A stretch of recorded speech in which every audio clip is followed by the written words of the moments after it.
नमस्कार, जय हिंद, वंदे मातरम। आज आप सबके बीच आने का मौका मिला है। मैं एक विषय रखना चाहता हूँ दोस्तों। अभी कल बिहार के एक बहुत ही बड़बोला, अल्पज्ञानी और जो भी संज्ञा दे बहुत कम है, जिनका नाम है जगदानंद सिंह, जो कि कई वर्षों से लालू परिवार की चमचागिरी और चाकरी कर रहे हैं और वो लोगों को ज्ञान देते हैं कि जिन्होंने टीका लगाया उनकी वजह से टीका लगाने वाले लोगों ने देश को गुलाम बनाया। अरे भैया जगदानंद सिंह, तुम जिसकी चाकरी कर रहे हो ना बेटा, जिनकी नौकरी कर रहे हो, ताबेदारी कर रहे हो सालों से, उनका राज 35 सालों से है बिहार में। और उनके घर में और मंदिरों में वो खुद जा कर के और रुद्राभिषेक करते हैं, चंदन तिलक लगाते हैं वो। और उनका बड़ा बेटा जो अभी पिछले साल तुम्हें बहुत जलील कर रहा था, भूल गए क्या?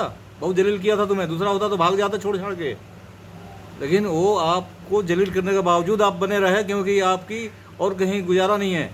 आपको चमचागिरी चाटुकारिता करने की और चाकरी करने की लालू परिवार की आदत लगी हुई है। तो वहाँ जो आपको जलील कर रहा था लालू जी का बड़ा बेटा तेज प्रताप यादव, वो भी कृष्ण बन करके माथे पे चंदन तिलक लगाते हैं। तो कहीं आप इन लोगों को तो नहीं कह रहे हो कि इनकी वजह से देश गुलाम हुआ? लेकिन मैं समझता हूँ जहाँ तक कि आपकी इतनी हिम्मत तो है नहीं कि लालू परिवार के और लालू के बेटे को कह दोगे कि तुम तिलक लगाते हो, तुम्हारी वजह से देश गुलाम हुआ है, देश बर्बाद हो रहा है। इतनी तो तुम्हारे अंदर हैसियत है नहीं, क्योंकि तुम्हारी आदत है लालू परिवार के चरणों में गिरे रहने की। तो मुझे जहाँ तक लगता है कि आप अपनी थोड़ी मानसिक इलाज कराइए, और जिस तरह से अनाप शनाप आप बोलते रहे हैं ना, उसका फल तो आपको मिला जरूर है कि आप भी और आपका बेटा भी विधायक है। वो अलग बात है कि आपके बेटे को मंत्रिमंडल से निकाल दिया गया और आपकी हिम्मत नहीं हो कि दोबारा मंत्री बनवा दें। कितना भी अनाप शनाप बकता रहा, लेकिन मंत्री दोबारा नहीं बना आपका बेटा। लेकिन चलो, लालू परिवार की कृपा से आपका बेटा विधायक तो है, इसका फल आपको जरूर मिला है, और इसके फल का आप रसपान करते रहिए।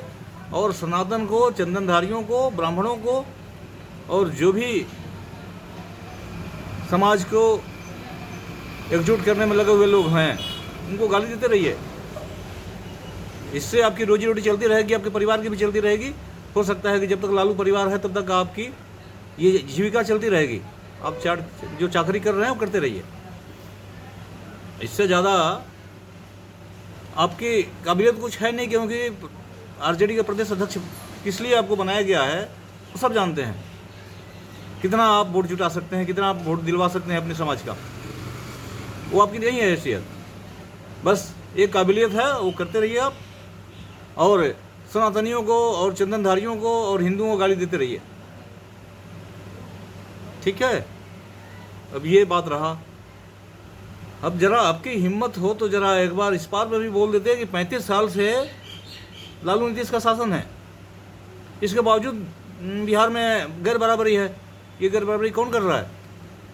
35 साल में फिर क्या कर रहे थे आप लोग? घास छिल रहे हैं। क्यों गैर बराबरी है बिहार में? थोड़ा सा शर्म कर लो, थोड़ी शर्म तो कर लो। क्या मुंह लेकर के अपने समाज में जाते होगे?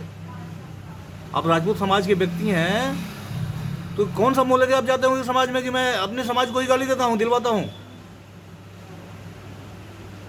चाटुकारिता की एक हद होती है, लेकिन आपकी कोई सीमा नहीं है। अभी 2 साल पहले तेज प्रताप यादव जिस तरह से आपको जलील किए थे, दूसरा कोई होता तो अगर जरा सी आत्मसम्मान उसके अंदर बची होती तो कब का छोड़ छाड़ के भाग गया होता।